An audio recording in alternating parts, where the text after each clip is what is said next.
All right.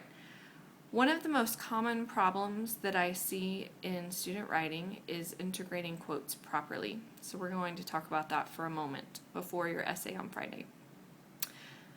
The point that you want to remember is that when you're integrating quotes properly, you're leading the reader into the quote.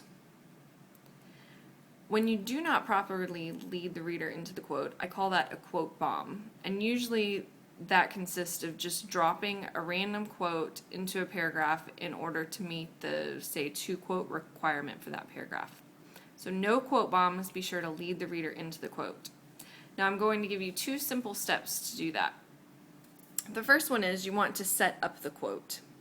For example, if we were using the quote, "I swear to God, I'm a madman," which Holden often exclaims, then in order to set up the quote or lead the reader into the quote, you might say something like, "Salinger hints at Holden's insanity."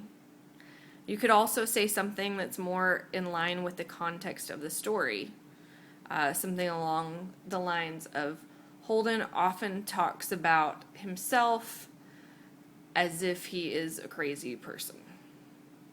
The second thing you want to do is use a signal phrase just before the quote. A signal phrase consists of a proper noun and a verb. The proper noun in this case would be Holden, and the verb would be exclaims, although you could change this up to say something like Salinger writes that Holden states, "I swear to God, I'm a madman." That would be 2 signal phrases, which would be unnecessary.